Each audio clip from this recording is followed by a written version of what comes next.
தண்டீஸ்வரம் அப்படின்ற பேர்ல இருந்து தெரிஞ்சிருப்பாங்க. யமதர்மன் அவருக்கு இந்த கோயிலுக்கு ரொம்ப நெருங்கிய ஒரு தொடர்பு இருக்குங்க.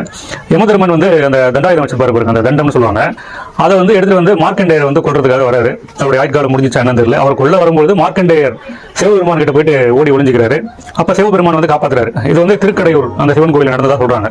அங்க சிவபெருமான் வந்து அவரை காப்பாற்றும் போது யமதர்மனை வந்து தாக்கிடுறாரு. அதனால வந்து யமதர்மன் கிட்ட இருந்து அந்த பதவியையும் பறிச்சு அந்த தண்டத்தையும் வந்து வாங்கிடுறாரு.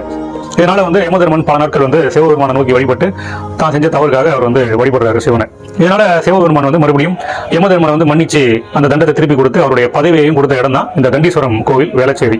கோவிலுக்குள்ள அப்படியே வரும்போது கல்வெட்டுகளை நம்மளால பார்க்க முடியும். குறிப்பாக அதனால தான் நான் சொல்லியிருக்கேன், இந்த கோவில் வந்து 1000 வருடங்களுக்கு மேல் உள்ள ஒரு பழமையான திருக்கோவில். சென்னைக்குள்ள வேளச்சேரியில அமைஞ்சிருக்குங்க.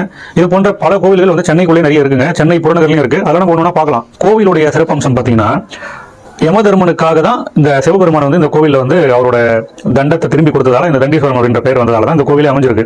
நம்ம சேனல் இது வரைக்கும் சப்ஸ்கிரைப் பண்ணாதவங்களாம் சப்ஸ்கிரைப் பண்ணிட்டு நம்ம சேனலை தொடர்ந்து பாருங்க. மீண்டும் ஒரு நல்ல வீடியோ வரும் முறை உங்களிடமிருந்து விடைபெறுவது உங்கள் தினேஷ்.